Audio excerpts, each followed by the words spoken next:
Arratsaldeon denoi eta eskerrik asko etortzeagatik. Emakumeen nazioarteko egunaren esparruan 2018 elkartetik eskerrak eman nahi dizkiegu bereziki Ignacio Aldekoa kulturetxeari eta noski bere taldeari ere.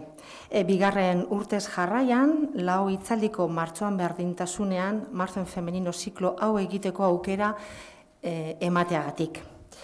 Martxoko 4 astelenetan eta horrela emakumeok barne hartzen gaituzten narratibei buruz ikusarazi, hausnartu eta hitz egin ahal izateagatik.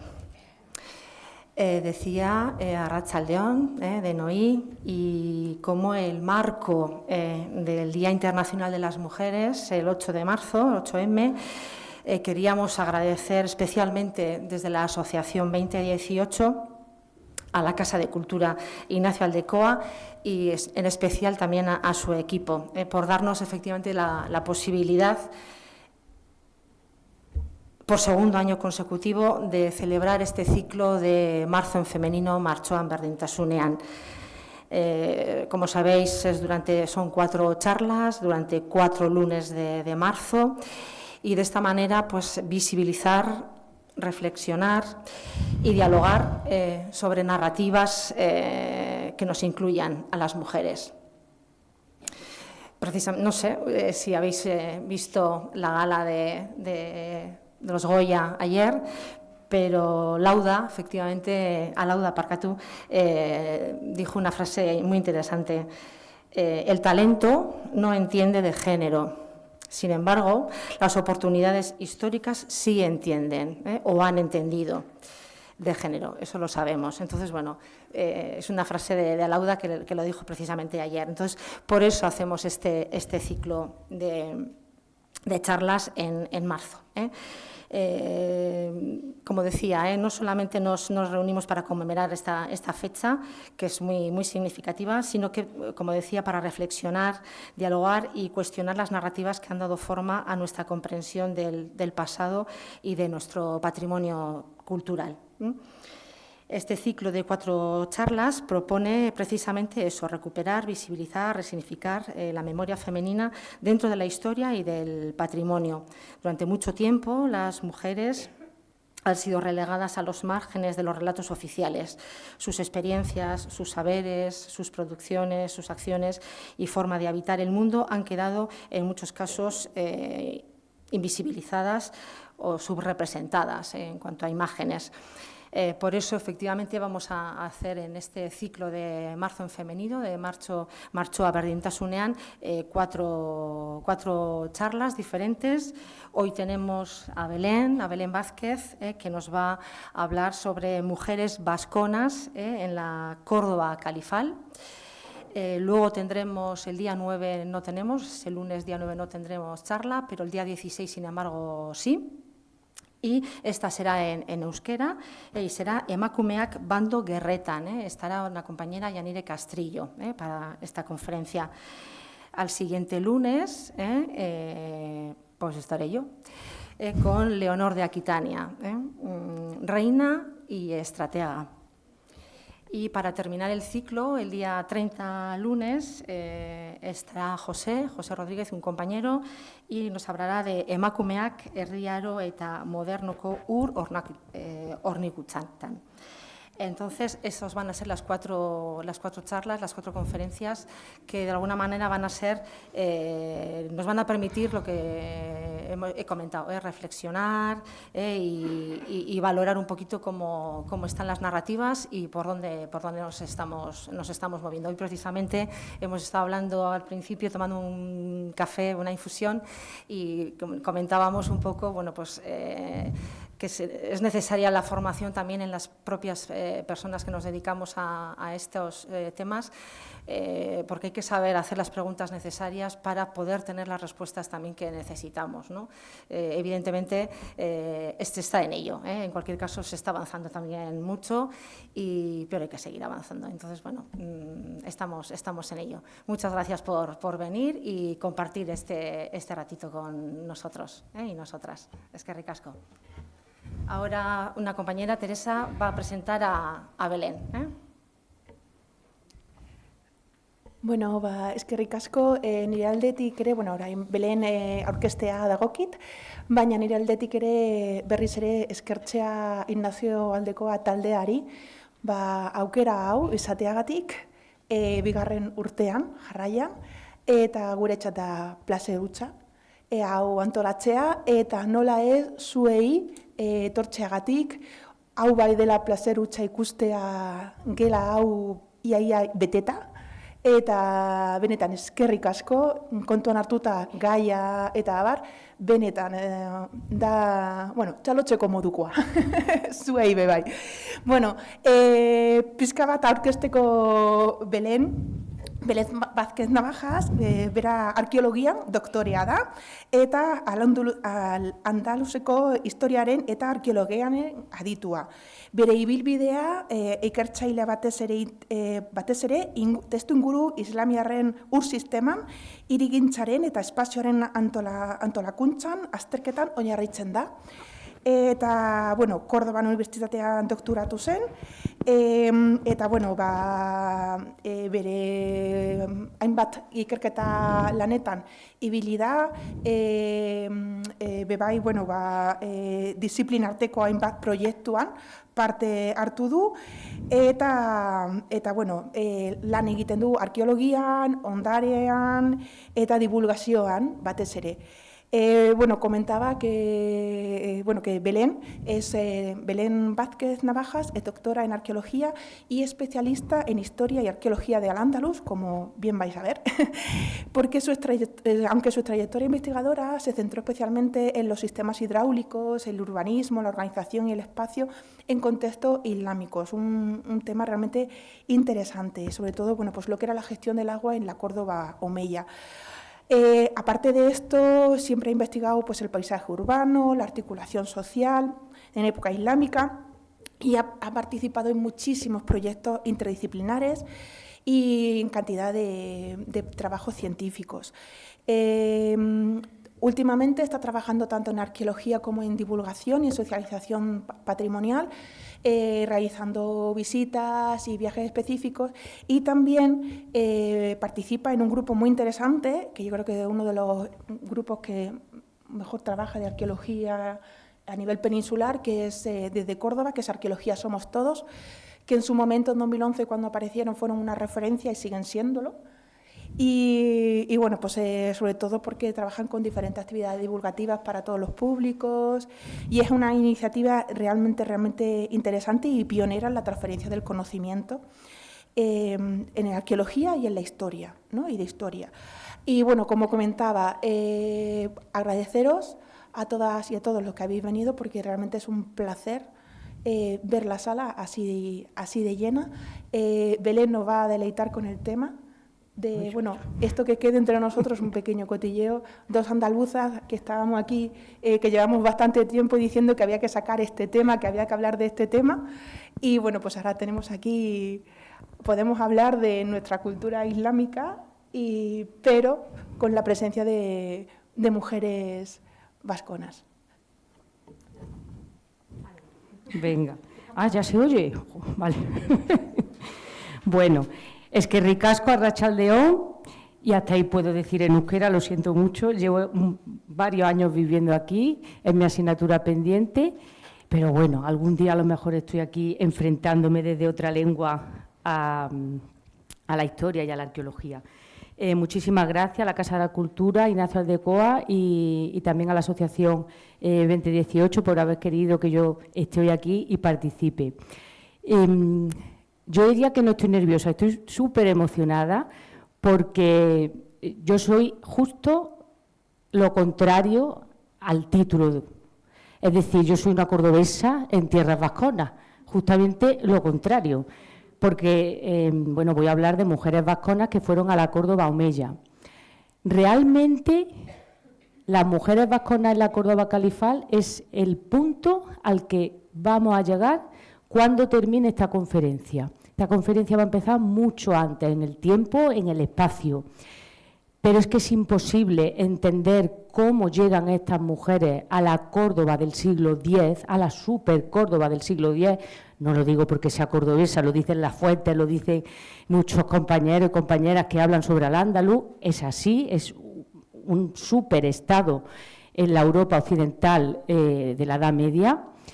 Pero claro, para entender, como digo, este fenómeno hay que partir de mucho tiempo atrás. Entonces, el título es el final, ¿de acuerdo? Al final vamos a llegar a ver, bueno, pues algunas de estas mujeres vasconas, por qué llegan, cómo llegan y cómo se desenvuelve en esta corte califal.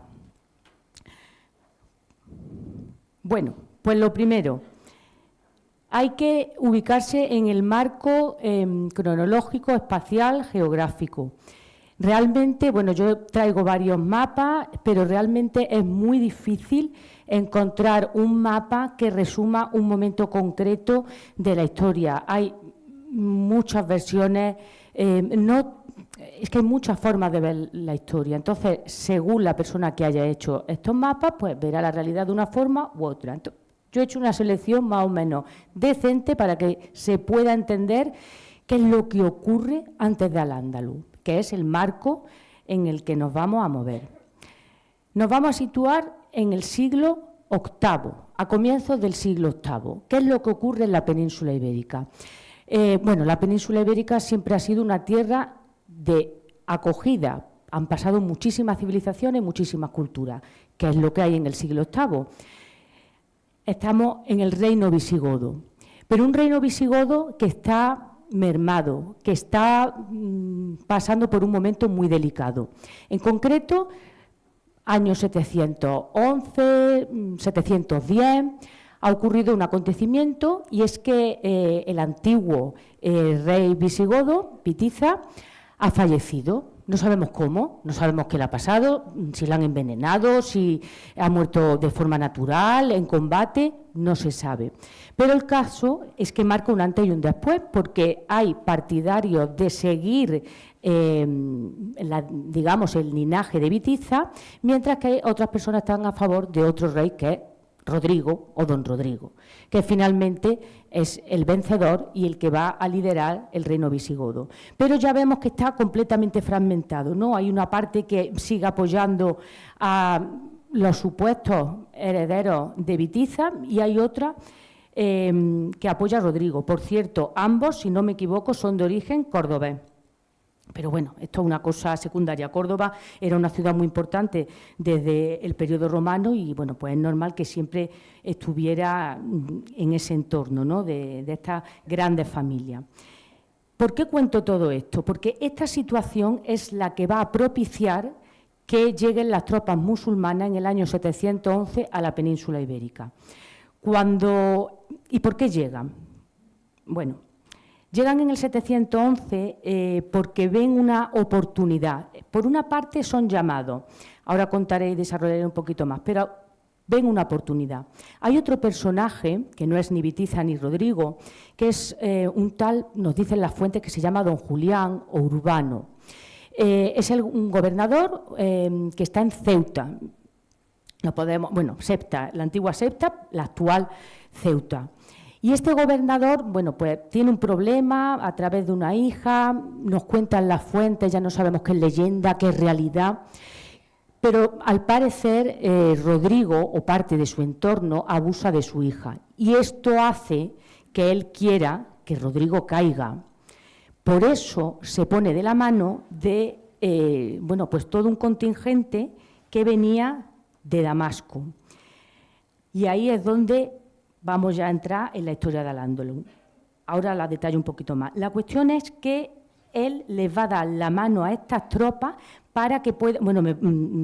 si me pongo delante, si me pongo por aquí no molesto, ¿no? Es que me gusta estar sentada, pero de repente tengo como la necesidad de comunicar moviéndome un poco más porque van a ver que soy bastante efusiva. La cuestión es que llegan a la península, como digo, hay una persona intermediaria, que es este personaje, don Julián Urbano, según la fuente lo mencionan de una forma u otra, y él les da la llave, les da hasta barcos para que puedan cruzar a ayudar a recuperar el antiguo reino de Pitiza.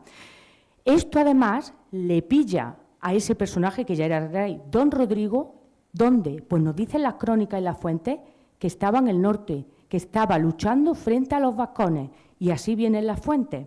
Por lo tanto, cuando llega al mando de Tarik, un general, todo ese contingente musulmán, se encuentra en una situación muy favorable para ir avanzando, porque no está ni el propio rey cerca.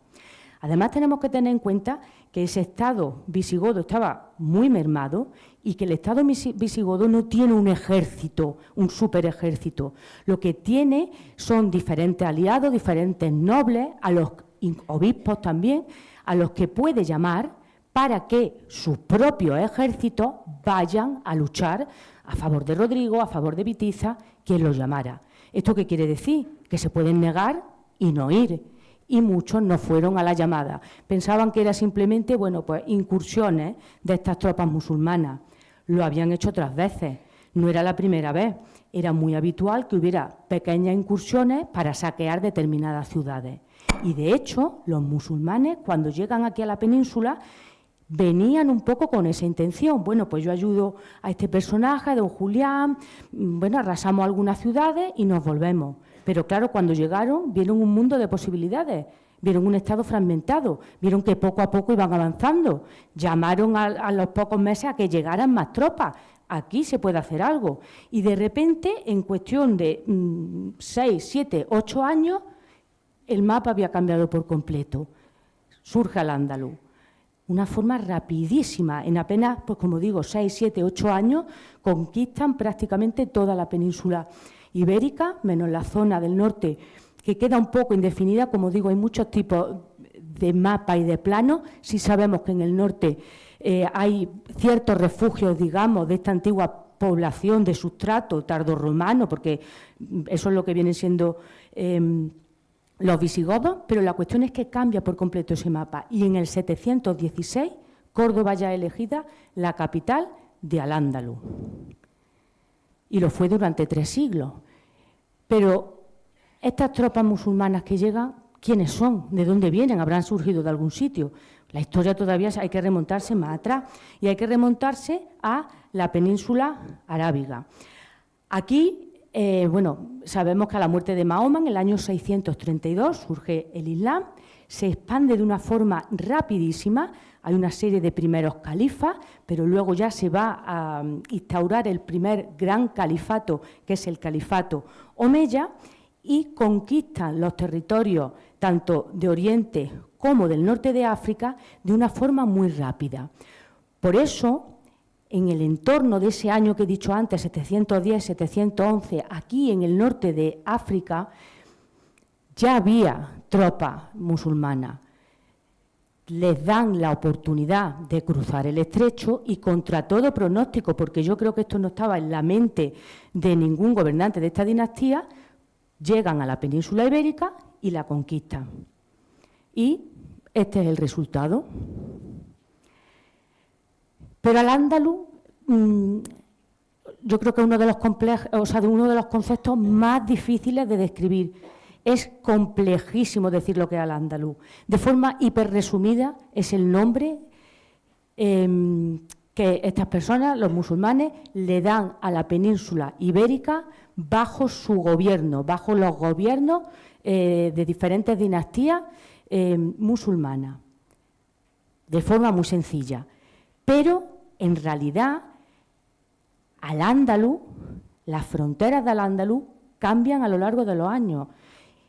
Y hemos partido de esta es como la máxima extensión de Al-Ándalus, pero si nos vamos fijando, en distintos periodos de la historia, la península ibérica va reduciendo, va menguando el tamaño de ese territorio controlado por estos gobernantes musulmanes. ¿Y por qué ocurre esto? Pues porque en ese norte de la península no sabemos exactamente de qué forma, hay mucho mito, seguramente habrán oído hablar de Pelayo, del reino Astur, posteriormente asturiano. Claro que existió el reino asturiano, y luego va a derivar en León, y luego va a derivar en Castilla, y muchísimos otros reinos que surgen. Pero es verdad que los primeros años del siglo VIII están bastante entre el mito y la realidad. No es el lugar tampoco para extendernos, pero bueno, sí creo que es necesario tener en cuenta que esto ocurre. La cuestión es que esas fronteras de Al-Ándalus se van reduciendo y van variando porque, como decía, hay una serie de reinos que van surgiendo cristianos en el norte de la península, que se van a ir subdividiendo a lo largo de los siglos, hasta que finalmente queda todo reducido en el reino de Granada. Ya estaríamos en el siglo XIII. El periodo, bueno, lo vemos en la siguiente diapositiva. Este sería un esquema de las distintas etapas históricas de Al-Ándalus, que iría desde el año 711, con esa conquista islámica, hasta el año 1492, con la conquista cristiana.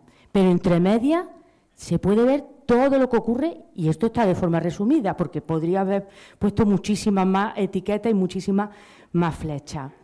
El periodo más importante, más largo, el que tuvo más repercusión, el periodo omeya, que es este que está en verde.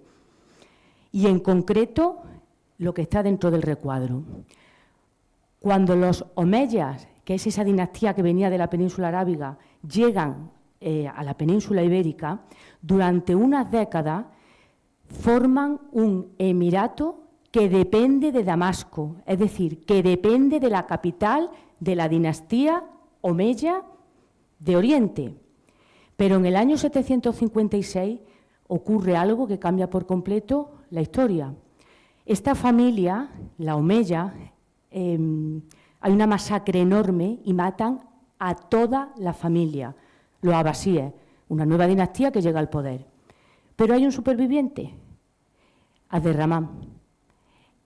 Huye y durante 5 años aproximadamente recorre todo el norte de África, poco a poco, haciendo alianza, hasta que llega al estrecho y decide cruzar y decide gobernar de forma independiente Al-Ándalus, que ya existía, se había creado en el 700, a partir del 711, pero unas poquitas décadas después, cuando llega, es el único superviviente y dice, vale, yo quiero un emirato, pero yo no quiero depender ya de nada que tenga que ver con los abasíes, voy a ser independiente y voy a fundar mi emirato omeya independiente. Y esos son los dos periodos de la historia más destacados, quizá, de Al-Ándalus, el emirato y el califato. Y estoy haciendo hincapié porque luego esas mujeres a las que voy a hacer referencia viven en el emirato y viven en el califato. Todo es omeya, todo es la dinastía omeya, pero la dinastía omeya tiene esos dos cajones, el del emirato y el del califato. Pero llega un momento en el siglo XI que la dinastía omeya cae. Hay una gran fitna, una guerra civil y desaparece el gran califato de Córdoba. Van a venir, que seguro que esto les tiene que sonar, los primeros reinos de Taifa, porque hubo segundo y tercero, y después van a venir otras dinastías, los almorávides, los almohades, que vienen del norte de África. Por eso en los mapas que antes se veían de los imperios, que venía la península ibérica, pero venía también mucho desarrollo de esto, porque vienen de aquí. Lo que hacen es cruzar el estrecho y gobernar esas tierras que ya estaban bajo dominio musulmán. Y finalmente el famoso reino nazarí de Granada, que es ya el último reducto, que fue un reino además tributario, o sea, muchas particularidades. Lo que quiero transmitir con esto es esa complejidad que es Al-Ándalus. Es una sociedad multicultural. Hay personas de diferentes religiones, hay personas de diferentes etnias, de diferentes creencias de todo tipo, de diferentes condiciones sociales. Es un mundo muy cambiante, con muchos gobernadores distintos. Cada una de estas, sí, son musulmanes, pero unos son árabes, otros son bereberes, vienen de diferentes zonas, no tienen la misma forma de ver y entender el mundo. Y todo eso es Al-Ándalus. Y yo lo he intentado resumir en 5 o 10 minutos, pero bueno, creo que es necesario para ponernos en contexto y entender y ponernos un poco en la piel de esas señoras, de esas mujeres que llegan a este, como yo le digo, superreino, superestado de Al-Ándalus, que ya impone moverse al pueblo de al lado.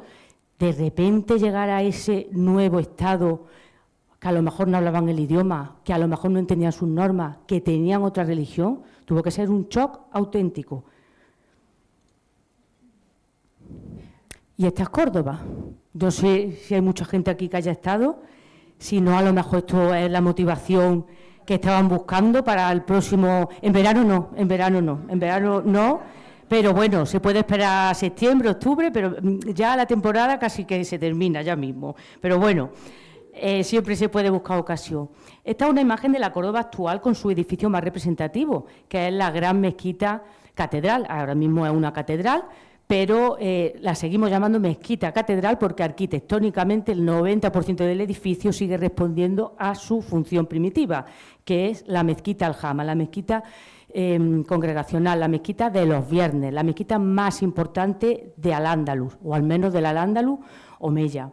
Pero la imagen de Córdoba no ha cambiado mucho. En aquel momento la ciudad tenía que tener un aspecto, por lo menos la Medina, es decir, el recinto amurallado, más o menos parecido. Una super ciudad, esta es la imagen que se ve abajo, que está como en blanco y negro. ¡Ay! ¿Dónde voy?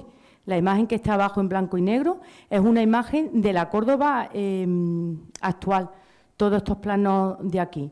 Y está superpuesto, gracias al trabajo que han hecho muchísimas personas a lo largo de muchísimos años, sobre todo esto viene de pues un convenio que existió entre la Universidad de Córdoba y la Gerencia Municipal de Urbanismo de Córdoba, un proyecto con un equipo fantástico que hizo un montón de investigación, pues pudieron dar maravillas y planos tan estupendos pues para conocer cómo era esa planta de la ciudad, su recinto amurallado, los caminos de acceso, de salida, los cementerios, las áreas residenciales.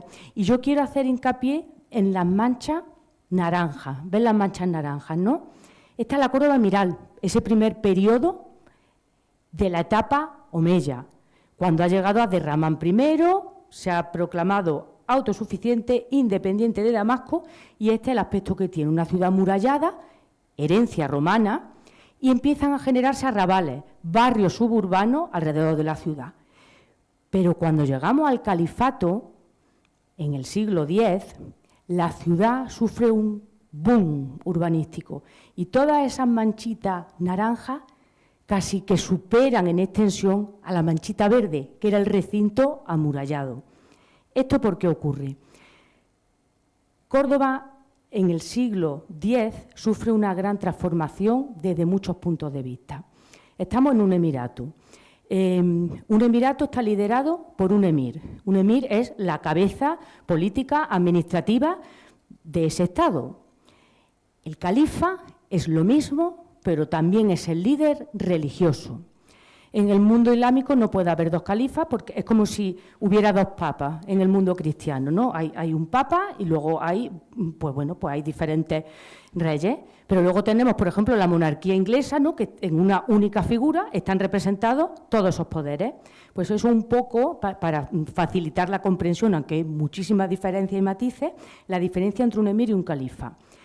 En el siglo X en Córdoba hay un emir, porque era un emir, Abderramán III, hay varias generaciones entre Abderramán I y III, y este emir se autoproclama califa, se le quedaba corto el título de emir.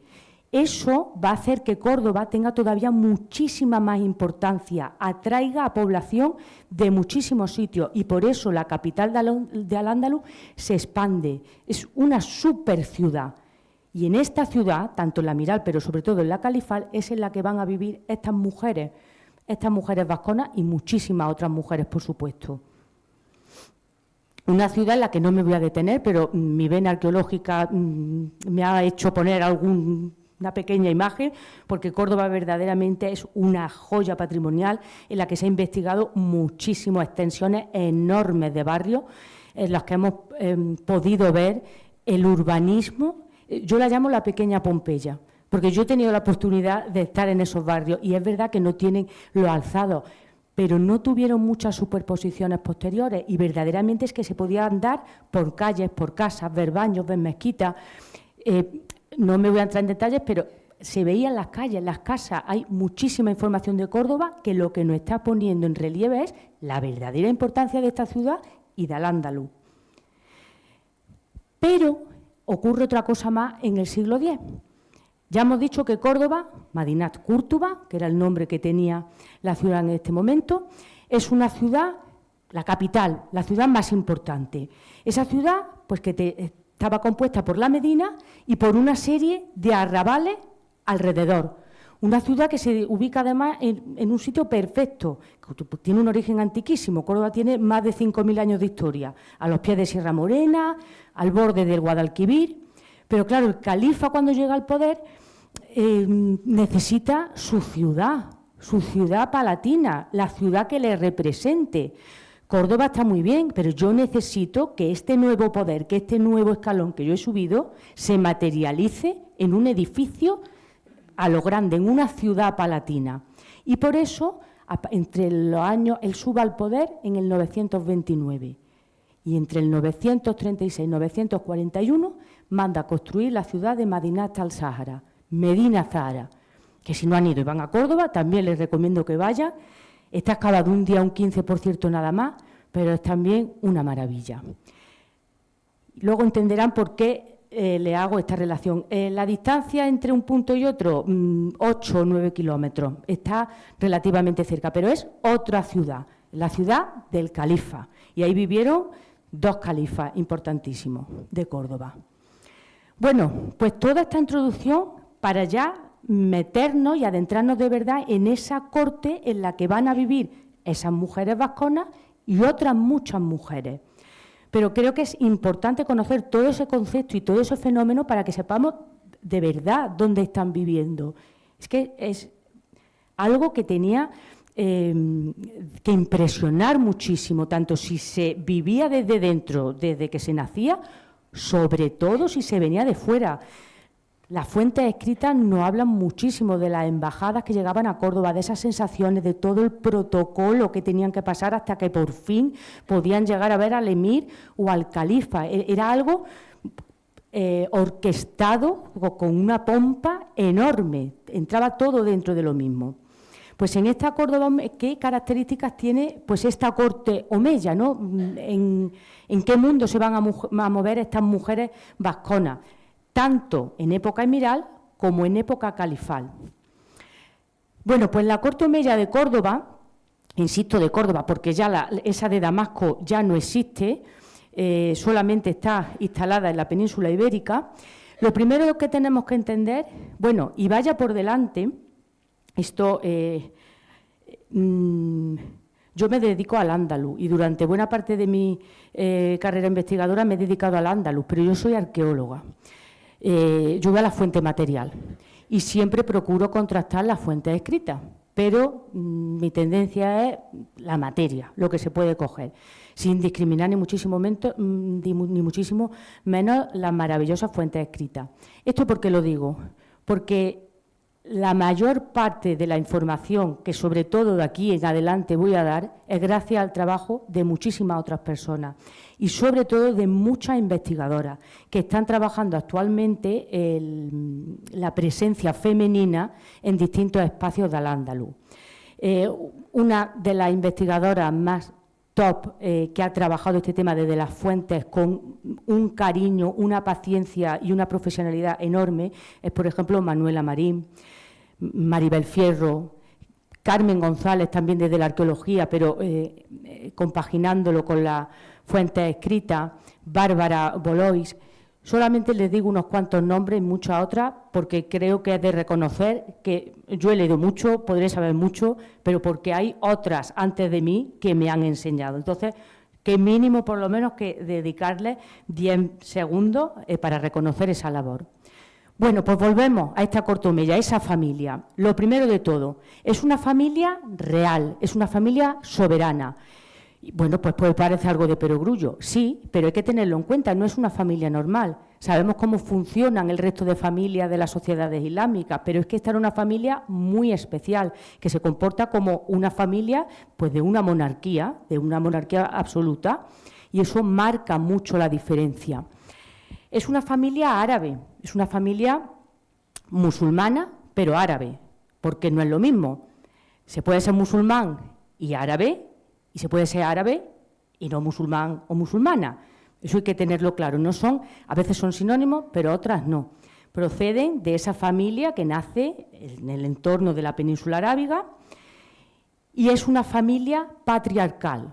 Las familias árabes son patriarcales y esto hay que tenerlo en cuenta, porque el papel de la mujer siempre ha quedado relegado a un segundo plano y esto a través de las fuentes escritas se ve muy bien. Las noticias de las mujeres son muy escasas, escuetas y siempre están escritas, por lo menos las fuentes que nos han llegado, por varones, por hombres, que dan su propia visión.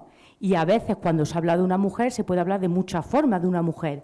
Simplemente se pueden enumerar sus cualidades, pero a veces se puede menospreciar esas cualidades. Entonces, según lo que se esté hablando, pues se ve ese sesgo de la persona que, como digo, es un varón que ha escrito detrás. Entonces, se rastrean a través de la literatura, a través de las fuentes escritas, pero hay una descompensación enorme entre la información de las mujeres y la de los hombres, la de los varones. En segundo lugar, esta corte vive en el Alcázar. Un alcázar es un complejo palatino, no es un único edificio, suele ser un recinto muy grande, amurallado, en el que hay muchos edificios con muchas funciones. Hay habitaciones privadas, salas de recepciones, cocinas, zonas donde están artesanos, jardines, baños, tropas, multitud de espacios. En época amiral, el Alcázar, en Córdoba. En época califal, el Alcázar, la corte omeya, ¿a dónde se trasladan? A Medina Zahara, esa nueva ciudad palatina que se construye además de una forma rapidísima. Pero siempre la corte está instalada en un alcázar, ya sea en Córdoba o en Madinat al-Sahara, pero siempre está en Córdoba o en Medina Zahara. Esta corte está muy jerarquizada, es decir, no hay una relación horizontal, es absolutamente vertical. En la cima, pues ¿quién está? El califa, siempre califa, es masculino, es siempre un varón.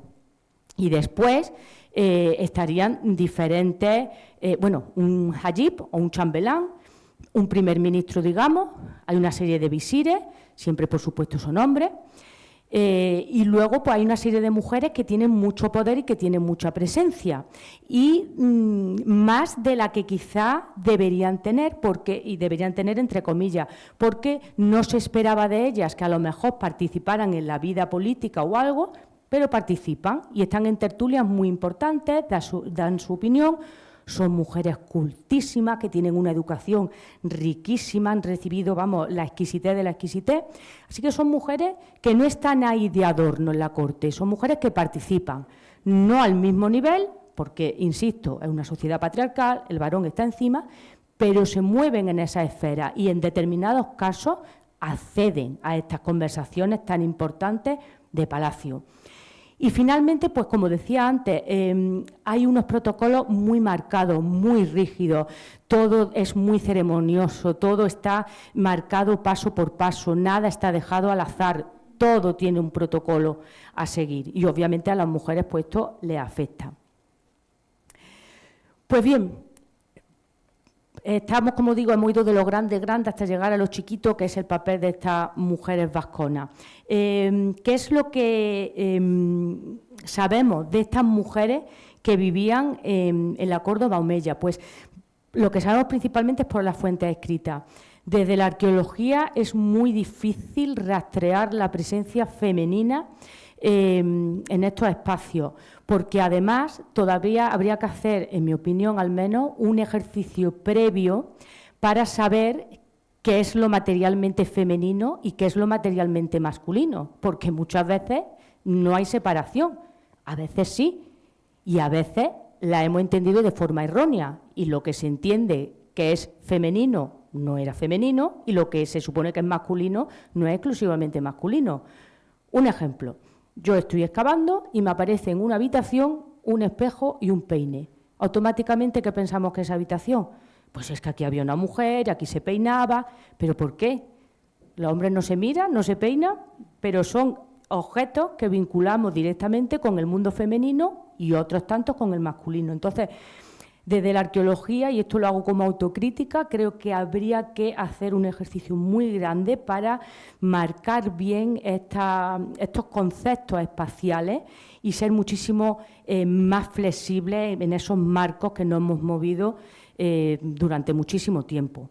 Pero, desgraciadamente, esos estudios con esa perspectiva de género desde la arqueología van avanzando poquito a poco, pero en el caso de Al-Ándalus, y gracias a todas estas investigadoras que he dicho antes, se han ido dando varios pasos.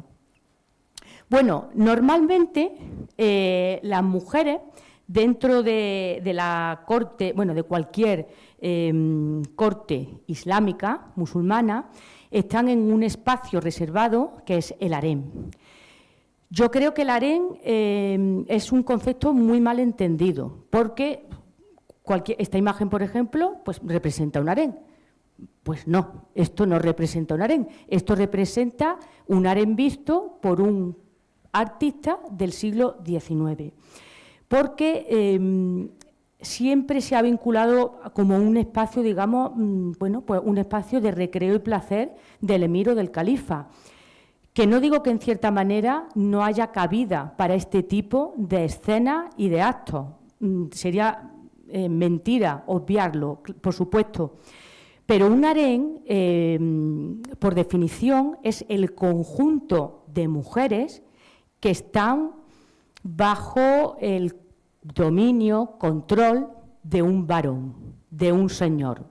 Pueden ser esclavas, pueden ser esposas legítimas, pueden ser hijas, pueden ser hermanas, pero el concepto va más allá de lo espacial. No es solamente el lugar donde están confinadas una serie de mujeres para uso y disfrute del califa. Esto es una imagen muy orientalista que se ha dado, pues como digo, sobre todo a partir del siglo XIX. Pero aunque esos espacios, insisto, pudieran darse y existir, es un concepto mucho más amplio y que engloba un conjunto de mujeres de distintas categorías, incluso rango social, podríamos decir, dentro de la corte omeya. ¿Quiénes son estas mujeres que están dentro del harén entonces, ¿no? ¿Qué forman parte? Por un lado están las esposas legítimas. Como sabrán, en el mundo islámico existe la poligamia. Es legal la poligamia, lo sigue siendo, con ciertos límites. Un límite de hasta 4 esposas. Y también teniendo en cuenta que exista no quiere decir que sea el común, que todo hombre varón musulmán sea polígamo. Que se dé la opción no quiere decir, que esto también es algo para reflexionar, que algo exista no quiere decir que sea la práctica, lo habitual, existe. De hecho, sabemos que en Al-Ándalus, más allá de la corte omeya, la poligamia era mínima. Por una parte, y quizá la más importante, es porque la poligamia cuesta. No es lo mismo mantener a una señora que a 2, a 3 o a 4. Y porque detrás de la poligamia lo que hay es una búsqueda también de tener un heredero varón. Cuantas más opciones tenga, más voy a asegurar mi linaje, sea una persona noble o no lo sea. Por eso en estos harenes tenemos esposas legítimas, hasta 4, y estos emires y califas las tienen. Están también, pues como digo, hijas, puede haber alguna madre, alguna sobrina. Y luego están las concubinas. Las concubinas, como solamente se puede tener legalmente hasta 4 esposas, las concubinas son todas aquellas mujeres que mantienen una relación prácticamente marital con el emir, con el califa, pero no están casadas, porque legalmente no se pueden casar. Y muchas de estas concubinas, prácticamente la mayoría diría, son esclavas. Las esclavas, de diversas formas, pueden conseguir su libertad, pero las esclavas que viven aquí son unas esclavas de lujo, no son unas esclavas domésticas que también las había, son unas esclavas muy especiales. Además, había distinción también por título. Sabemos que los emires y los califas dieron el título de sayida, de señora, de dama, marcando la diferencia entre algunas de las mujeres del harén y otras. No sabemos muy bien por qué, pero daban este título. Y por encima del de señora estaba el de la gran señora, el de la gran dama, que venía a ser la madre del heredero del emir o del califa. Pero algo que es muy curioso es que llegar al harem no es mantenerse... es verdad que el harem es una jaula de cristal. Realmente creo que vivir en la corte omeya, pese a todo el lujo que había alrededor, tenía que ser complicadísimo y muy difícil. Son mujeres que prácticamente se tiran su vida encerradas en este alcázar. Pueden salir puntualmente, pero son mujeres que están muy poco expuestas, están muy protegidas. Las mujeres de a pie, que sí vivían en el ámbito rural, en las ciudades, salían, entraban, iban a los baños, iban a los zocos. Estas mujeres no, tienen una vida de lujo, no les falta nada, son cultísimas, pero desgraciadamente tienen muchas libertades también frenadas, cortadas. Pero había posibilidad de ir ascendiendo en la propia escala que había dentro del harén.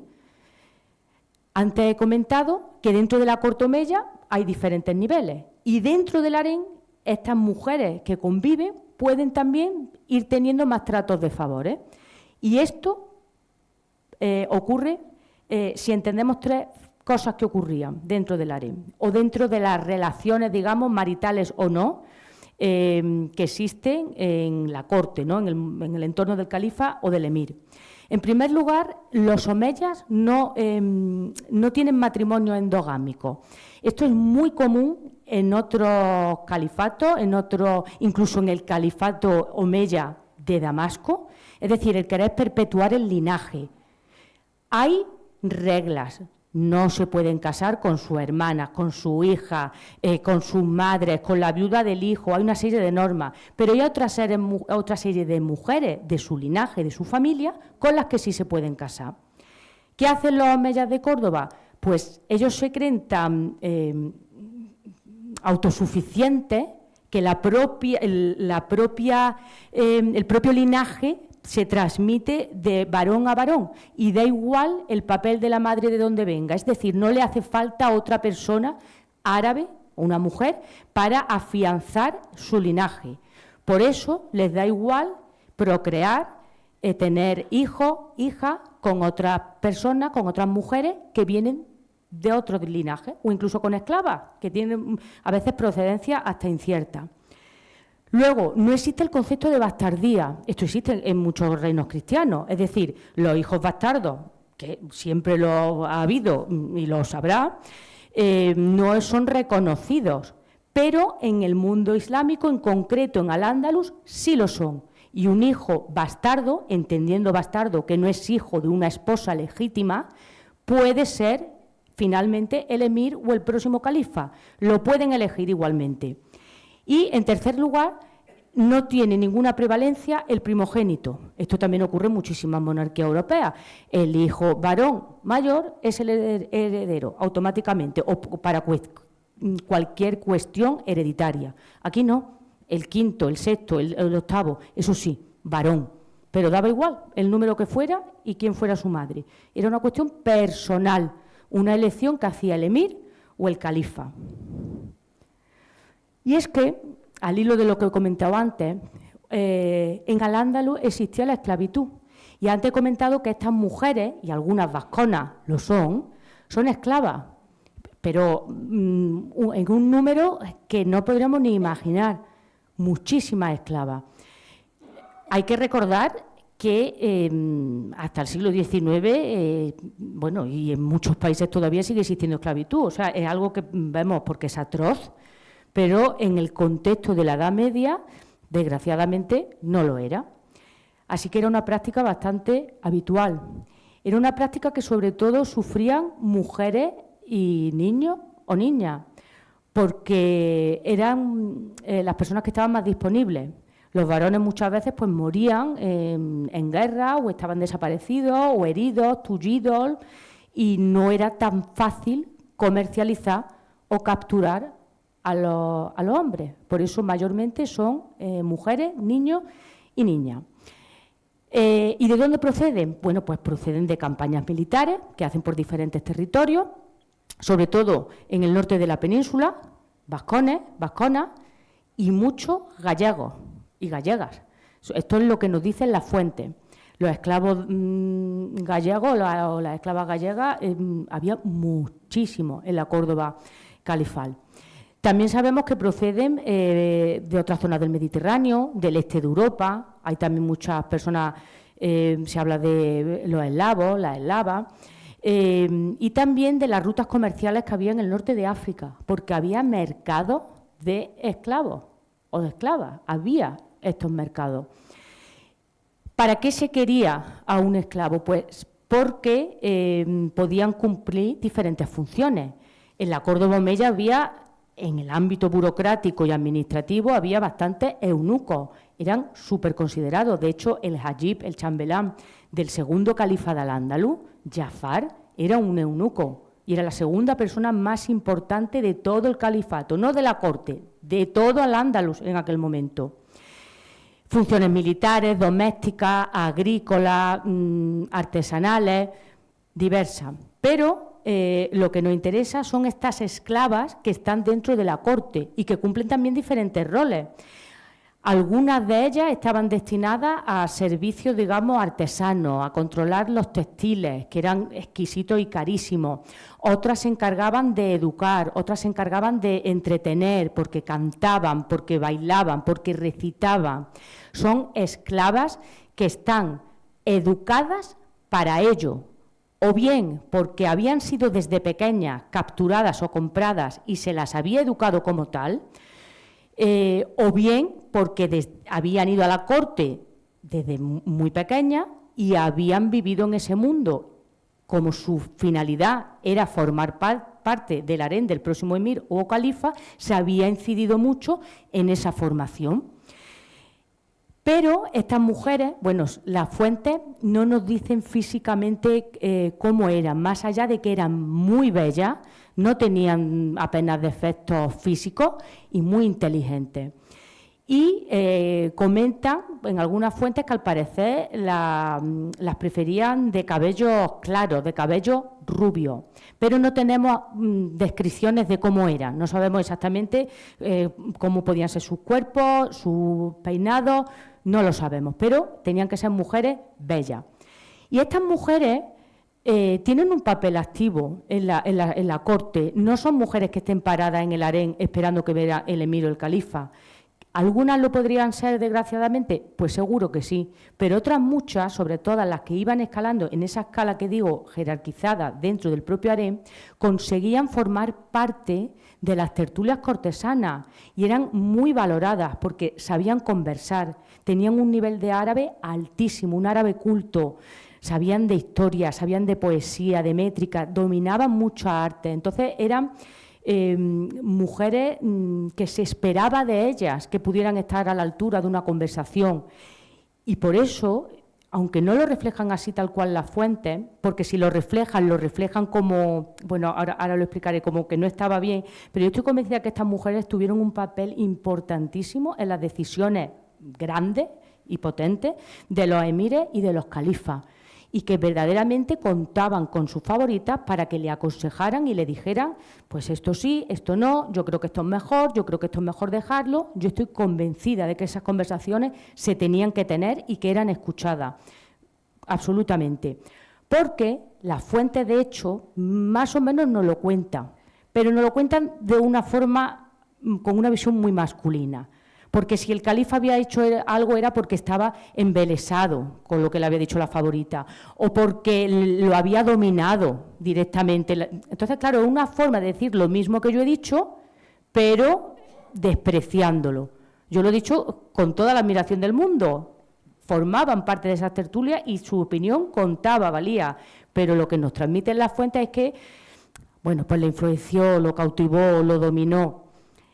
Y realmente pues no creo que sea la forma de transmitirlo. Pero claro, en el siglo X, en esta sociedad patriarcal, no había tampoco otra forma de hacer que esas personas, que esos hombres, lo transmitieran de otra manera. Bueno, estas mujeres vasconas, las que conocemos al menos por las fuentes, son de origen esclavo. Algo que no tiene que extrañar por lo que he contado. Pero claro, yo he hecho una selección, hay dudas, de hecho voy a hablar de alguna que otra, pero hay dudas.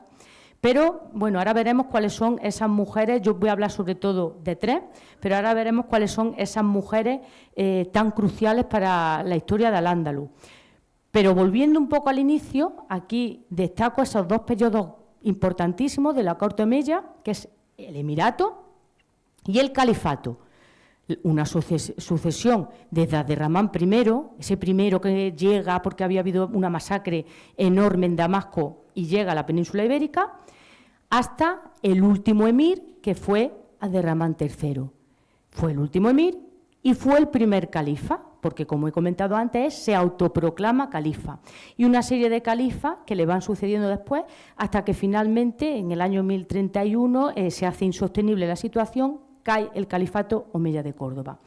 Pues bien, estas son las mujeres más destacadas y que conocemos de origen vascón. Yo me voy a centrar sobre todo en la figura de 3 de ellas. La de Onneca, esta de aquí, con Atalá, Marjan, que fue la mujer del primer califa, de Abderramán III, y Subh, la mujer de Al-Hakam II, o de Al-Hakem II. No se sabe, la información que se tiene de estas mujeres es muy desigual, hay muchas desigualdades. Por ejemplo, de Subh, como veremos más adelante, se tiene bastante información. A Subh la llaman las fuentes Aurora la Vascona, directamente. Pero todas ellas, menos Onneca, lo que tienen son apodos. Por eso sabemos también que no son musulmanas, son esclavas, porque a las esclavas se le ponía apodo. Y no son sus nombres originales, ¿no? Pero bueno, de esto hablaremos un poquito más adelante. Porque creo que antes de conocer una a una hay que definir muy bien ¿y qué es vascón o vascona? ¿Qué es? Porque es un término, cuando yo me enfrenté por primera vez a este término, me llevé una gran sorpresa, me he quedado un poco igual que al principio, porque hay muchísima información, muchísimas opiniones y muchísimos conceptos y muchísimas palabras que se superponen. Obviamente el término vasca, viene de vascón, hay una continuidad, pero realmente los vascones, en el sentido más estricto, es el nombre con el cual se conoce a un pueblo prerromano que habitaba pues estos lares. Prerromano, que cuando llega a Roma, junto con muchísimos otros, pues caristios, bárdulos, cántabros, siguen estando y sobreviven en el tiempo y permanecen. Pero ese término va a evolucionar, porque realmente de estas mujeres que estamos hablando, que viven en el siglo IX, que viven en el siglo X, nada tienen que ver con los vascones, es decir, con este pueblo prerromano, es que no hay conexión. Entonces, por una parte se podría pensar que el término no es del todo correcto, a priori. La cuestión es que, como digo, hay en las fuentes muchísimos términos, muchísimos conceptos vascunes, vascón, vasco, vasconius, vasconia, vascongada, ducado de Vasconia, Gascuña, muchísimo. Y toda esta información viene de 2 tipos de fuentes, las árabes y las cristianas. No es unilateral, porque hay doble perspectiva. La cuestión es que, de forma muy resumida, podríamos decir que, bueno, en el siglo V cae el Imperio Romano. Ya hemos dicho que esos vascones siguen, cuando Roma conquista la península ibérica, este pueblo mantiene su identidad y se siguen manteniendo y se siguen nombrando en las fuentes, no desaparecen, simplemente quedan integrados en un territorio controlado por Roma, pero los vascones sobreviven, continúan, pero en el siglo V, cuando cae el Imperio Romano de Occidente, bueno, pues hay una revolución, digamos, en toda la parte occidental de Europa.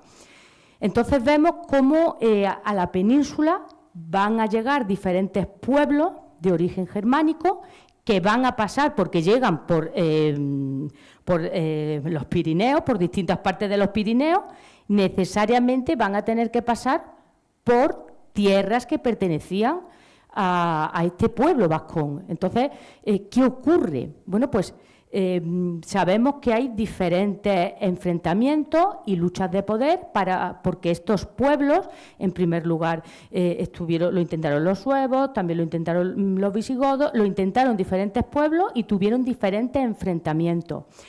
Pero sabemos que van a resistir, van a tener alianza, se va a crear incluso una especie de ducado de Baskonia, que lo llaman, al norte de los Pirineos, es decir, en la zona de lo que actualmente es el País Vasco francés, toda esta zona de aquí. Hay autores que no lo ven tal cual, hay autores que creen que llega también al otro lado de los Pirineos, hay autores o autoras que directamente dicen que no existió, que realmente no tuvo entidad.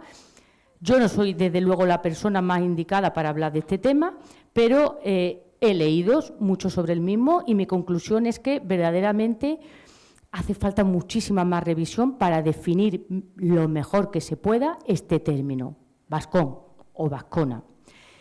Pero sí es cierto que es un término que las fuentes, tal cual, dicen o engloban como a partir del siglo V, VI, como aquellas personas que dominan la lengua vasca. Y con esto, ¿a qué conclusión llegamos? Pues que sí, que el pueblo vascón como entidad existió quizás hasta el siglo V, pero que llega un momento en el que no se trata de definir un espacio geográfico, sino a las personas que hablaban esa lengua, que más o menos venía a coincidir con unas fronteras, con un espacio geográfico que se había ido manteniendo. Pues probablemente sí, con su flexibilidad, por supuesto, pero más o menos en un mismo entorno. Y de hecho sabemos por las fuentes, tanto las árabes como las cristianas, se habla de vascón o de vascona como gente del norte. No sabemos hasta qué punto, de hecho, cuando algún autor musulmán habla en las fuentes de los vascones o de alguna vascona, no sabemos hasta qué punto lo está ubicando verdaderamente en este territorio que va a derivar en el posterior reino de Pamplona y reino de Navarra. No sabemos si incluso podía estar más pegado a la zona de Cantabria o a la zona más pegada del condado de Aragón, no lo sabemos, pero en cualquier caso, más o menos lo ubican ahí. Por lo tanto, vascón, que es el término tal cual suelen hablar en masculino en las fuentes, vascona, no es esa frontera, esa realidad geográfica muy concreta, sino que es un concepto mucho más permeable que engloba a un grupo de personas que hablan esa lengua y que posteriormente parece que se va a ligar y asociar directamente con el germen de lo que sería el reino de Pamplona. Que esto también daría para otro tema, porque del reino de Pamplona también hay muchísimas opiniones. Tradicionalmente se ha defendido que surge en el siglo IX, bajo la familia arista. Hay algunas personas que ahora lo están revisando y lo retrasan a inicios del siglo X. Como digo, no es el sitio para debatir, ni soy yo la persona más indicada para hacerlo, pero sí creía que es importante entender en época andalusí lo que podían entender por una persona vascona, que en definitiva es una persona que procede de este entorno, de lo que posteriormente va a ser el reino de Pamplona y siglos después de Navarra, y que engloba un conjunto, un grupo de personas que dominan una lengua común, el euskera, ¿de acuerdo? O un preeuskera, eso también es otro tema de debate, del que yo, desde luego, no soy la persona indicada. Pero bueno, es importante que ya sabemos que hay una lengua y un grupo étnico-social que se identifica con este término. Y estas mujeres se las denomina como mujeres vasconas, pero en realidad sabemos que vienen ya del reino de Pamplona. Yo voy a hablar, como he dicho, de Oneca, de Marján y de Sub. Y la primera de todas, Oneca, es una mujer que sabemos que viene, si entendemos que en el siglo VIII estaba ya fundado el reino de Pamplona, esta mujer viene del reino de Pamplona, vascona, me da igual el término que se quiera utilizar, pero no viene de la antigua Galia, ni viene del Mediterráneo, ni viene del norte de África, viene de ese entorno del reino de Pamplona, o insisto, como se quiera llamar. ¿Qué sabemos de esta mujer? Bueno, pues la vida de esta mujer es curiosísima. Oneca Fortunes, Fortunes porque es hija de Fortún Garcés.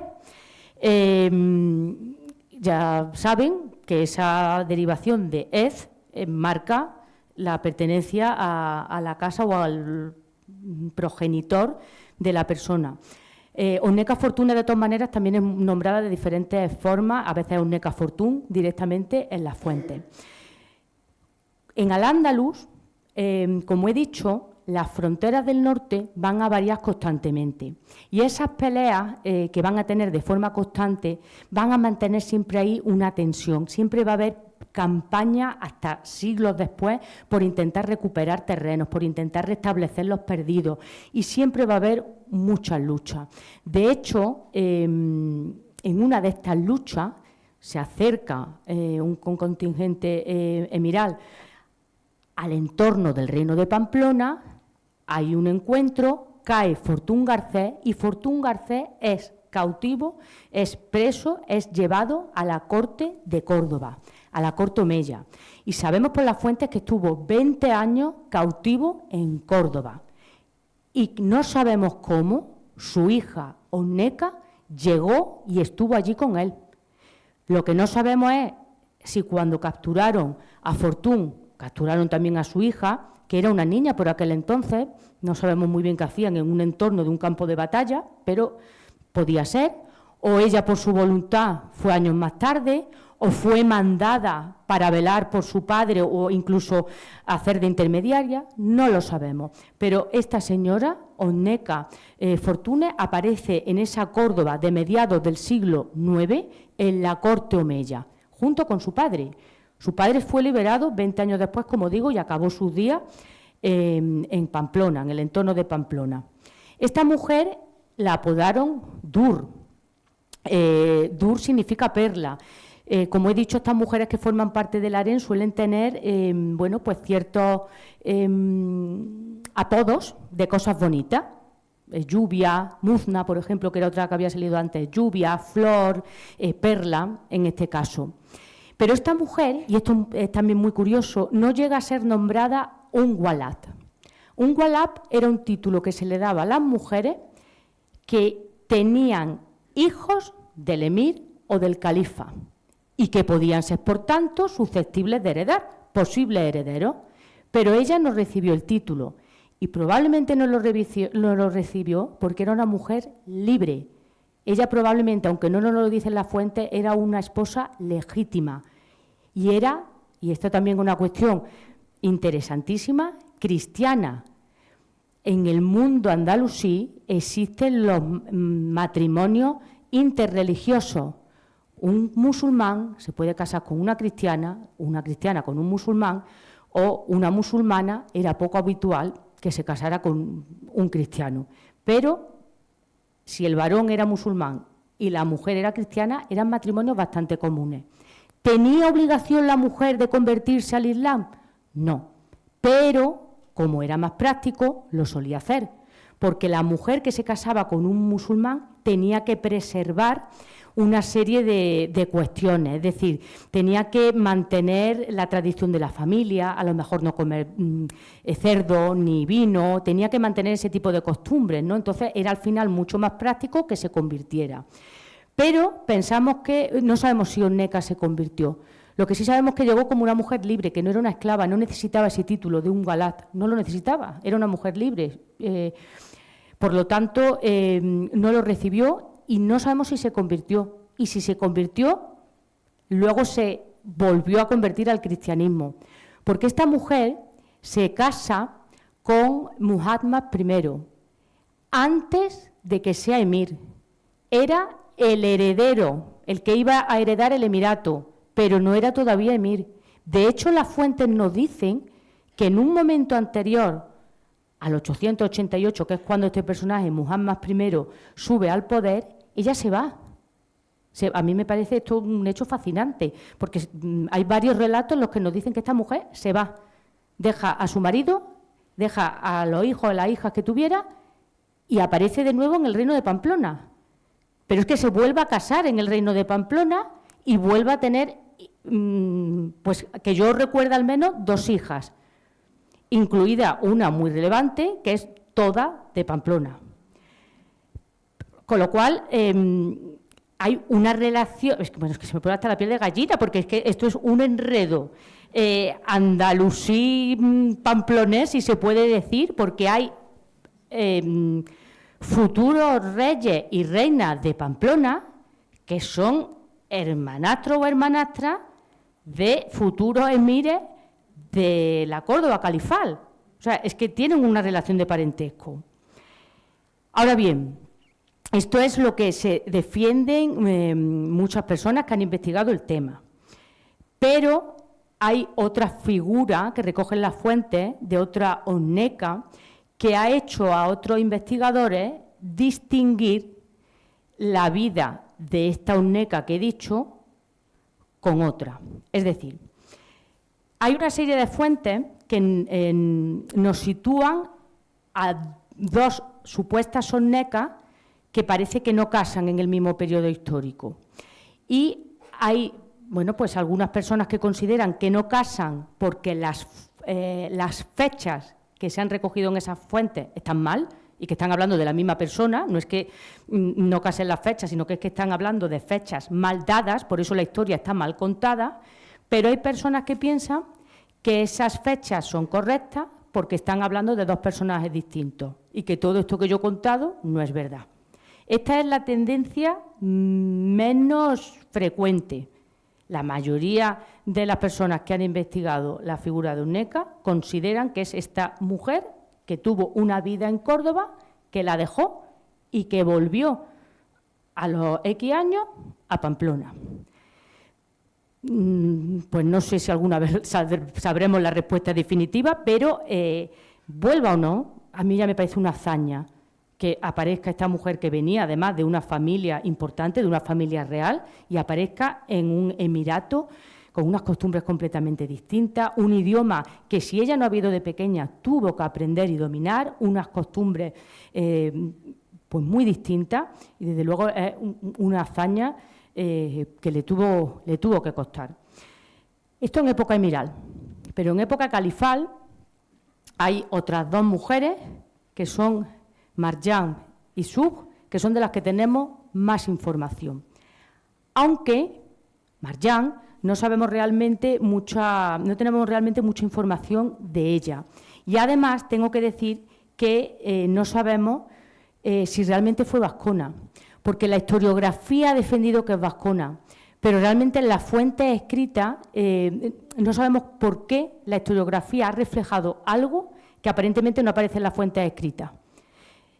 Es un poco complicado, ¿no?, defenderlo, pero bueno, como hay fuentes que la dan historiográficas por vascona, creo que era importante también traerla a colación. Y además es una mujer que tiene otro apodo muy bonito. Marjane significa coral, por eso también sabemos que era esclava.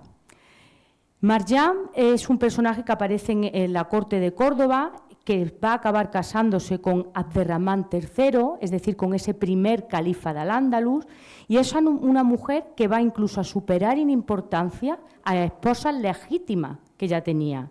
Ella en origen era una esclava, pero va a conseguir superar, por ejemplo, a Fátima, que sabemos que era una esposa legal, que sabemos que era una esposa árabe, una esposa que le podía dar el superlinaje a Abderramán III que podía estar buscando, pero bueno, hay un cierto enredo de palacio, bueno, hay una especie de, como es, tiene varias esposas legítimas y tiene varias concubinas, estaba asignada cada noche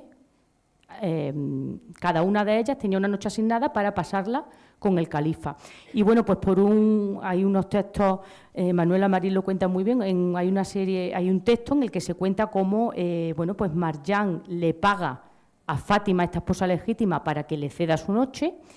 La otra lo acepta sin ningún problema, en apariencia todo estaba bien, pero cuando se lo va a contar al califa lo que ha hecho, bueno, pues el califa entra en cólera, la repudia básicamente y Marján asciende y se convierte en su favorita y lo va a ser hasta el final. Y de hecho su hijo, el heredero, Al-Hakam II, será el siguiente califa de Al-Ándalus. Estas mujeres, es importante también decir que tienen muchísimo poder también adquisitivo. En Al-Ándalus las mujeres están privadas de muchísimos derechos, pero en comparación con otros reinos que existían en Europa o en Occidente en esta época, tienen muchísimos más derechos y libertades. Las mujeres podían heredar, podían manejar su propia dote como les daba la gana, su dinero, no tenían que darle ninguna responsabilidad al varón, ninguna. Estas mujeres tienen dotes, reciben dinero, las que son esclavas se lo proporciona el propio emir, el propio califa, pero las que no, toda esa herencia la manejan ellas. Invierten en lo que quieren y no tienen ningún tipo de coacción. Por eso son promotoras de mezquitas, de canales, de cementerios, de baños y tenemos mucha información al respecto. Y como curiosidad tenemos también una noticia sobre la propia tumba de esta mujer. Generalmente no sabemos dónde se enterraban, ni cómo eran las tumbas de los emires y de los califas. En el Alcázar había un espacio reservado para estos enterramientos, la Rauda, el cementerio real, pero en Córdoba no ha aparecido, solo tenemos fuentes escritas y alguna inscripción, algún fragmento suelto, que por cierto, el único fragmento que tenemos creo que dice una frase así como para ella, de ella, con lo cual parece que era una inscripción femenina. Pero esta mujer tenía una tumba en un arrabal, lo conocemos de forma indirecta por otra fuente, y sabemos que era una tumba de altos muros y que estaba fortificada. Y finalmente, yo creo que esta es la mujer vascona más importante de todas, que es Sub. Esta mujer, sí sabemos, esta es la que llamaban Aurora la Vascona. Entonces, claramente sabemos por su apodo que era vascona, pero no sabemos ni cómo, ni cuándo, ni por qué llega a Córdoba. Se piensa que pudo llegar de niña y criarse ya en la corte, que fue capturada por algún motivo. Pero también sabemos que hay muchas vasconas que las capturan y que no van directamente a la corte omeya. Se las llevan a Medina, a la península arábiga, las forman allí, las educan allí y ya después llegan a la corte de Córdoba. Por eso no sabemos si Sub fue directamente a Córdoba o recibió una educación previa en otro lado. Lo cierto es que se convierte en la favorita de Al-Hakam II. Al-Hakam II es el hijo de Marján, del anterior. Es decir, Al-Hakam II, su madre, posiblemente vascona o no, porque he dicho que no sabemos exactamente de dónde es. Pero es que su favorita también lo era. Esta mujer, con Al-Hakam II ocurre una cosa muy particular, y es que Al-Hakam II llega al poder muy mayor, con 46 años, y con esta edad no tenía mujer alguna ni hijo, porque su padre, Abderramán III, no sabemos muy bien por qué, quizá para que no se centrara en otra cosa, le prohibió casarse y tener cualquier relación con cualquier mujer hasta que él se muriera. Con lo tanto, cuando llega a los 46 años, no tiene heredero, no ha tomado a ninguna esposa, no tiene harén, pero se da mucha prisa, porque en un año tiene ya su harén, tiene ya el primer hijo varón, entonces no estaba para perder el tiempo, obviamente. Pero es una cosa muy curiosa y es algo que va en contra de todo lo que he dicho antes. ¿Por qué se tienen varias esposas? ¿Por qué se tienen esclavas? Porque se quieren asegurar tener descendencia, tener un heredero. La mortalidad era altísima, es que muchos herederos no llegaban a la edad adulta. De hecho, fue un problema que tuvo, porque prácticamente su hijo, el hijo que tuvo con Sug, Hisam I, era el único heredero que tuvo. Tuvo otro hermano, pero se murió y fue el único. Y de hecho, cuando se muere, fue un problema dinástico enorme. Cuando se murió con 11 años, él en principio no podría ser califa. No es mayor de edad, es varón, pero no es mayor de edad, no puede dirigir la oración, no puede dirigir a la umma, a la comunidad, no puede hacer nada. Por eso su madre, que era una mujer inteligentísima, y nos lo dicen las fuentes, antes de que se muriera Al-Hakam II, ya veía que su hijo quizá iba a tener problemas para reinar y estableció una poderosa relación con otro personaje que no sé si le sonará, que es Almanzor. Almanzor no fue califa, lo quiso ser, pero no fue califa. Lo que pasa es que Almanzor venía de una zona rural de Málaga y era una persona normal, que en principio bueno, pues, podía tener una vida normal, pero no llegar a la corte omeya. Y llega, y bien que llegó, porque cuando llega, uno de los cargos que se le dio fue controlar todo el dinero y todas las pertenencias de Suf. Suf había generado muchísimo dinero, tenía mucho patrimonio alrededor y Almanzor se encarga de él. En Córdoba se rumoreaba que eran más que, bueno, que amigos, ¿no? En un momento determinado, pero lo cierto es que no lo sabemos. Pero sí se establece una alianza con él para que su hijo pueda ser califa. Pues estas mujeres estaban absolutamente centradas en mantenerse, son unas supervivientes que, como decía, viven rodeadas de lujo, pero en esas grandes jaulas de cristal en las que tienen su propio microcosmos en el que se tienen que mantener y rivalizar y luchar por ellas y por sus posibles futuros herederos. Y eso es lo que hizo Suf. Pero claro, Almanzor tenía otros planes y Almanzor acabó siendo el final o el comienzo del final del califato omeya. Seguramente conocen algunas de estas piezas. Esto es el bote de Suf, que está en el Museo Arqueológico Nacional en Madrid. Es un bote precioso que se encarga para él, se lo encarga Al-Hakam II, está hecho en marfil, es preciosísimo, tiene unos atauriques, unas figuras de animales, de gacelas, y tiene arriba aquí una inscripción en la que dice quién lo hizo y que Al-Hakam II lo mandó a hacer para Suf, su favorita. Pero también sabemos que es una mujer que tenía mucho dinero, que donó dinero para hacer también mezquitas, incluso alguna canalización por inscripciones que se han conservado.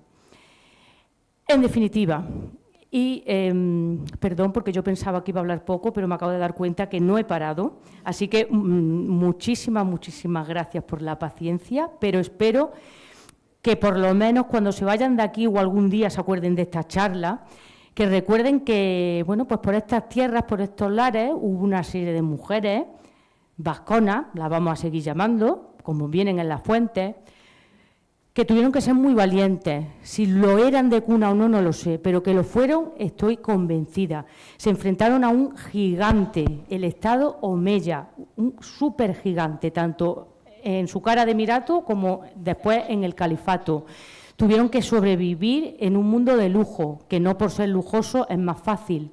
Tuvieron que abrirse un camino y desde luego lucharon y han quedado reflejadas en las fuentes, porque hay tantas y tantas mujeres que han pasado desapercibidas. Ellas no, porque estuvieron en esa corte. Pero bueno, hay que empezar por algo, así que rastrearemos más desde la arqueología, desde las fuentes, para seguir sacando a estas mujeres. A lo mejor hay más vasconas por ahí, espero, a lo mejor el año que viene vuelvo con algún nuevo material. Muchísimas gracias y bueno, pues hasta la próxima. Muchas gracias.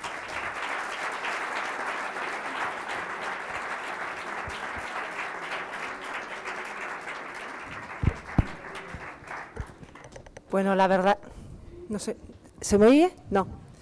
Bueno, la verdad es que... ¿Quieres este micrófono? Ya está, sí. Sigue. No sé lo que os habrá parecido, la verdad es que ha sido, es que ricasco Belén, porque es súper interesante y además me dijo que es un tema efectivamente que nos permite efectivamente esa, lo que solemos decir, esa relectura, sobre todo con perspectiva de género, para poder ir descubriendo también, gracias, para ir descubriendo efectivamente estas figuras, ¿no? Estas mujeres que, bueno, pues que han estado, que han llegado efectivamente con mucho esfuerzo, como nos decía, a vivir situaciones pues las que fueren, ¿no? Pero bueno, las estamos empezando a descubrir y bueno, pues gracias a este ciclo, bueno, pues vamos a ir tratando de visibilizarlas. Yo no sé si alguien tiene alguna pregunta, alguna cuestión, quiere hacer alguna reflexión. Es el momento. Sí, vale.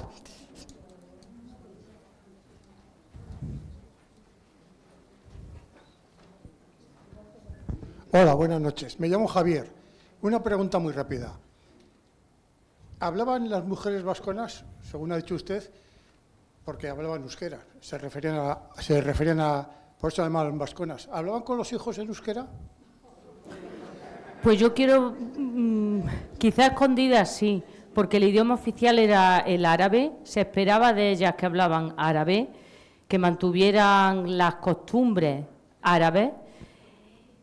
Por lo tanto, en público no creo que lo hablaran, pero si lo conocía, yo entiendo que, como en otros momentos de la historia también se ha hecho, que a lo mejor a escondidas sí, pero es imposible saberlo. Pero bueno, esta es la lógica, ¿eh? Yo, o un poco hablo de lo que yo haría quizá. En público no, pero luego en privado a lo mejor podían permitírselo. De nada, a usted. ¿Alguien se anima? Bueno, agradecerte la exposición porque ha sido muy clara, muy amena, muy entretenida y bueno, pues muy pedagógica también. Y quería comentar simplemente a nivel cultural, que igual parece un tema desconocido, pero sí que hay algunos materiales que hablan de este tema. Por ejemplo, me estoy acordando de la película Irati, de Paul Urquijo, en donde ahí igual un poco lo menciona como en esas guerras que decías entre el reino de Pamplona y el califato, cómo a veces estas mujeres iban allí y mujeres de la corte real, incluso gente muy, muy importante, muy relevante, casi como para asegurar que luego no hubiera demasiada batalla, demasiada fricción. Es decir, si desde Pamplona mandamos a una de nuestras hijas, o el califato nos exige, pues desde luego no nos vais a atacar porque aquí tenéis a vuestra hija, a vuestra hermana y demás. No recuerdo en Irati a qué mujer se refieren, quizás alguna de las que tú has mencionado, pero me pareció, yo cuando vi la peli ya me pareció interesante eso, que no conocía esos arreglos, esos manejos de las mujeres como moneda de cambio, ¿no? Y luego otra, esta igual la conocemos más, la película Irati, pero un cómic muy curioso y muy bonito, que quizás conozcas, La mula de Córdoba. Ah, sí. Pues me pareció también fantástico, y el personaje de Sub, que aparece como Aurora, no recuerdo muy bien si hablaba de que fuera vascona o no, y ahí sí aparece un poco como la amante de Almanzor, que ya lo era, incluso cuando aún vivía el califa, un poco pensando en que el califa no iba a durar mucho, incluso se habla si fue envenenado o no, y también habla de las mujeres esclavas que eran copistas en la gran biblioteca y cómo Almanzor pues realmente es el inicio del fin, ¿no? Por ese afán militar, destructor, en contra de lo que había tenido esta dinastía de valorar fundamentalmente la cultura, la sabiduría, la biblioteca, etc. Y bueno, pues a mí que me suenen esos dos materiales de interés y para recomendar. Claro que sí. Hombre, siempre hay que verlo teniendo en cuenta que es ficción, basada en historia, pero es ficción, pero claro que sí, pueden ayudar y apoyar mucho. Y por supuesto aprovecho para decir que hay muchísimas otras mujeres, que yo solamente he hablado de las mujeres vasconas porque era el punto de unión, pero conocemos los nombres de otras mujeres que están en Córdoba y que hacen Lubna, por ejemplo, de Córdoba, por citar algún ejemplo, ¿no? Y son mujeres importantísimas porque son copistas o forman parte de la corte y han trascendido también sus nombres. Lo que pasa que no se ha podido mencionar porque el tema era otro. Pero por suerte y por fortuna hay mujeres que tuvieron reconocimiento y entidad suficiente para que las fuentes, por fortuna, hayan perpetuado sus nombres. No es una sociedad que desde luego abogue por ensalzar a la mujer, pero creo que cuando lo tienen que hacer es que no les queda más remedio, y es que lo hicieron, es que están ahí, es que eso es la otra mitad de la otra parte de la naranja, ¿no? Entonces al final, aunque no les queda remedio, pues las más novedosas, destacadas, pues las tenían que nombrar. Pero bueno, eso es para otra charla. Bueno, yo agradecerte, Belén, es que ricasco, ha sido súper didáctica y la verdad es que para mí me ha emocionado porque ha hablado de la historia de Lando de una forma tan clara para entender el contexto de estas mujeres que es que era lo que había que hacer. Así que en ese sentido, Soriona, guapa. Pues muchas gracias a ti. Y luego un poco, volviendo un poco al tema de Irati, no sé si, no recuerdo muy bien la película, no sé si hacen referencia al califato o a lo que era la dinastía Omeya, pero sí que es el tema de los Banu Qasim. Los Banu Qasim. Sí, es que no he hablado, vienen aquí, Los Banu no tengo un Qasim. mapa. Hay un momento que ella, la madre del prota, se casa con otro y ya se ve vestida, tal, y eso hace referencia a los Banu Qasim, que son una familia que se piensa que era del reino de Pamplona, bueno, tiene su historia. Y sobre Sub, sí que la fuente la llaman la vascona, de hecho la llaman Albascunsilla. O sea, Sí. Así, Correcto, sí. Albascunsilla. Es la transcripción de ser vascona. Y hace unos años un grupo, recuperaron aquí su memoria, Aquí. un grupo vasco, Basque Ensemble, recuperando un poco la música de la época y estuvieron hicieron algunas sobre Sub, porque, por ejemplo, desde Medina Zara se pusieron en contacto con nosotros para ver si iban a volver a hacer. Era como una especie de recuperando la música, la figura de Sub y tal. Y bueno, Antonio Vallejo vino. ¿Ah, sí? Sí, hicieron en Donosti y luego aquí, y luego también en Bilbao. Ya me saldrá donde hacen la ópera, en la Euskalduna. Ah. ¿Vale? Y hay un disco sobre esa investigación, sobre todo musical, de la época y tal, sobre la figura de Sub. De hecho, aparece tal cual, Sub. Sí, un poco también que se ha recuperado esa figura aquí hace unos años y fue una cosa que llamó muchísimo la atención. Pues no lo conocía. Sí, sí. Muy brevemente, esto es la dinastía Banu Qasi. Claro, yo es que no he podido explicar todas las etapas del Andalus, pero ya en el Emirato aquí hay una familia que además son muladíes, es decir, eran de origen cristiano, pero se convierten al Islam y que tienen como una especie de señorío autónomo. Entonces, fue una familia muy fuerte y, aunque aquí ponga Navarra, esto es el reino de Pamplona, algunas personas que han investigado acerca del reino de Pamplona consideran que no surge como un reino independiente tal cual, en origen, sino que pudo ser otra especie de señorío integrado en esta órbita del Emirato de Córdoba, porque tuvieron muchas relaciones, ¿no? Y los hijos y las hijas de uno y de otro se casaron y tenían unas relaciones de parentesco que en el siglo IX se pierden, pero en el siglo X se pierden, pero en el siglo IX tuvieron mucha relación. Pero eso es a lo que te referías, ¿no? A los Banu Qasi. Es que, yo no recuerdo si hay una referencia exacta a Córdoba, al califato, lo que sea, pero sí que los Banu Qasim sí... ¿Salen en Irati? Sí. De hecho, Pues a ver, esos es son los una cosa Banu muy Qasi. clara porque tenemos que entender, por ejemplo, que la Makbara de Pamplona, la que excavaron en la Plaza del Castillo, es de cronologías súper tempranas, quiero decir, de un 750, y hay gente bereber, árabe, o sea que hay una presencia Sí, muy de potente. hecho, es que llegaron, se incluye en los mapas de esta, cuando llegan las tropas musulmanas, se incluye Pamplona, ¿sabes? Como uno de los topes. Tenemos otra, sí. Bueno, muchas gracias otra vez por estar aquí, porque es que yo estoy sorprendida. Nunca pensé que este tema pudiera darse aquí con un público tan estupendo. Muchas gracias. Un poco en la línea de lo que estáis diciendo, a mí lo que me ha parecido muy interesante es que nos obliga un poco a repensar muchas cosas, ¿no? Y un poco las reflexiones, sobre todo en el contexto que tenemos actualmente. O sea, que tenemos 14% de migración en esta ciudad, ese es el segundo grupo, si ponemos el Magreb, etcétera. Hace algunos años también, cuando estaban renovando para hacer un parking en la Plaza del Castillo, lo que nos encontramos es que muchos, ¿no? Los arqueólogos encontraron que muchos de los enterramientos eran cristianos y otros eran musulmanes. Estaba hablando de Pamplona, la presencia en Tudela también, que si ves la catedral y tal, es sobre una mezquita, y lo que decías, ¿no? Los Banu Qasi, que dice la leyenda, o lo que dicen es que pudo ser, ¿no? Como muchos arrianos y tal, que se convierten, de Casio, ¿no? Que venía de... Entonces, a mí lo que me parece interesante es meterlo en este momento en nuestras escuelas, en clave, con todo lo que podemos discutir sobre eso, en clave multicultural o intercultural, ¿no? Porque es parte de nuestra historia. Claro. O sea, porque si muchas veces dices, sobre todo cuando hay discursos que dicen, ¿no?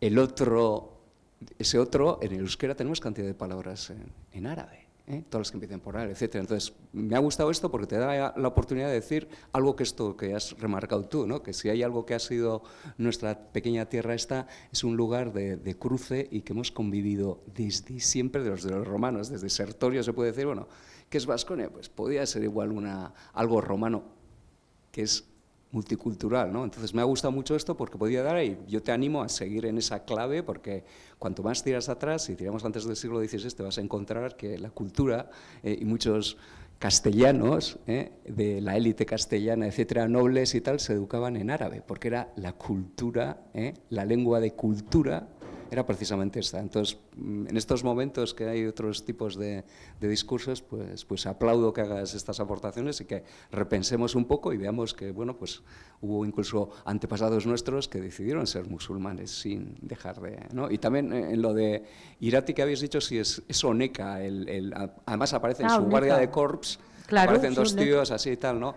Y lo que se dice también, que no podemos entender, pues, Orreaga, sin eso que dicen los, ¿no? Que eran musulmanes quienes se cargan a Roldán, y precisamente lo que dicen es que pudo haber eso, ¿no? Verdaderamente entre las, vamos a decir, alianzas que había, también alianzas militares, sobre todo contra los francos, ¿no? Muchas gracias. Bueno, no sé. Ay. Bueno, es una pregunta un poco tangencial, pero has comentado eso, se autoproclama califa y que no podía haber, digamos, como dos califas, dos papas. Entonces, el califato de Damasco, ¿qué pasó con él? ¿O en qué momento deja de haber una unidad político-religiosa en el Islam? En el Islam. Bueno, a ver, el Islam surge como tal, digamos, con la muerte de Mahoma, ¿no? Bueno, hay un hecho que es la... Bueno, esto no, yo es que me pongo en modo profesora muy fácil, vamos, pero bueno, muy rápidamente. En el 622, Mahoma, que es, bueno, desde luego todo musulmán sabe que no hay más Dios que Alá, o eso es lo que piensa el musulmán o la musulmana, no hay más Dios que Alá y Mahoma es su profeta. ¿Y quién era Mahoma o Muhammad? Pues fue un profeta el que tuvo la revelación, que hace un viaje porque es expulsado de su ciudad en el año 622, la famosa Égira, que le sonará que cuando se empieza, y 10 años después fallece. Y a partir de este momento se van a dar una serie de califas en la península arábiga hasta que en un momento determinado surge una dinastía, que es la dinastía Omeya, que, como decía, se va a expandir hacia Oriente y hacia Occidente. Pero esta dinastía en el 750 desaparece, porque viene otra dinastía también musulmana, que son los abasíes. Entonces, en toda la zona, en todo, digamos, el mundo, en la geografía musulmana, los omeyas desaparecen, porque los sustituyen los abasíes. Desaparecen, menos en Al-Ándalus, porque como huye este personaje de Ramán I, que consigue en 6 años, bueno, llega en el 55, pero en el 56 consigue proclamarse emir independiente, él va a seguir su propia idiosincrasia, su propio sentir, que es omeya, y ese estado omeya de Occidente se mantiene en Al-Ándalus. Pero en Oriente desaparece y van a venir los abasíes. Y con el tiempo pues surgirán otras dinastías, los fatimíes, etcétera, etcétera. Entonces, en el mundo islámico se van a establecer diferentes dinastías. Estas dinastías están, entre otras cosas, muy desunidas porque también les sonará el concepto de chií y suní. La mayoría de los musulmanes, incluso hoy en día, siguen siendo suníes, un 90 y tantos %. Pero dentro de, por ejemplo, los omeyas son suníes.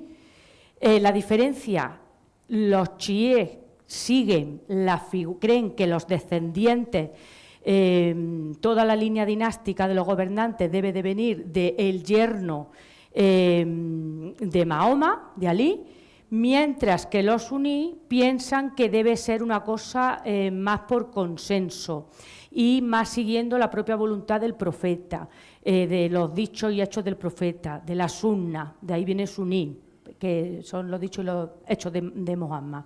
Entonces, bueno, esto dicho de una forma muy abreviada. Entonces, hay dinastías que son suníes, como por ejemplo los omeyas, y hay otras que son chiíes, como por ejemplo lo fueron los fatimíes.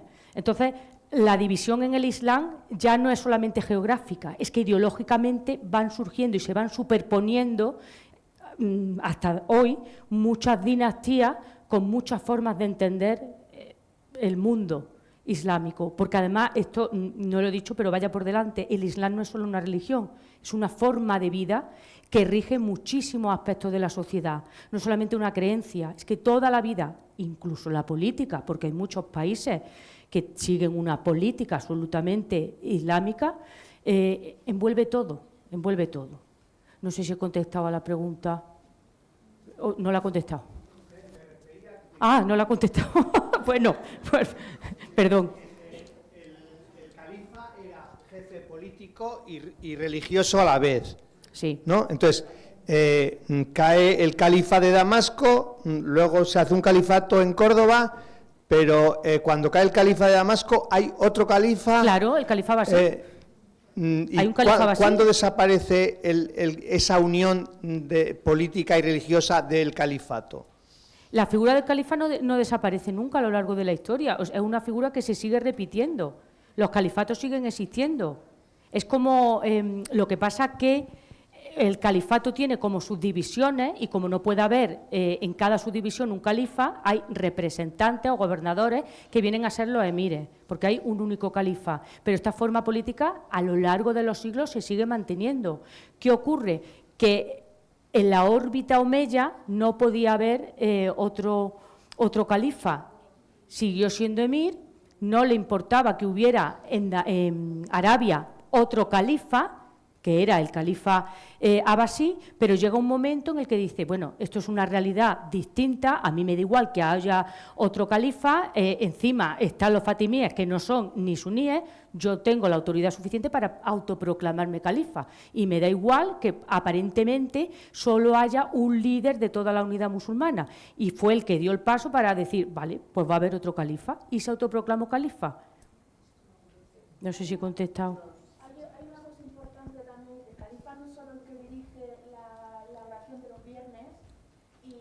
Sino que también acuña moneda. Si tú no eres califa, no puedes acuñar moneda, que es una cosa que a lo mejor en su momento a Abderramán III pues le hizo un poco también dar el paso. Empoderarse, quiero decir, controlar el dinero. Entonces, claro, de las cosas que tiene yo creo que fue como gradual, ¿no? Porque, claro, llegar a Abderramán I y nombrarse califa era como un poco heavy.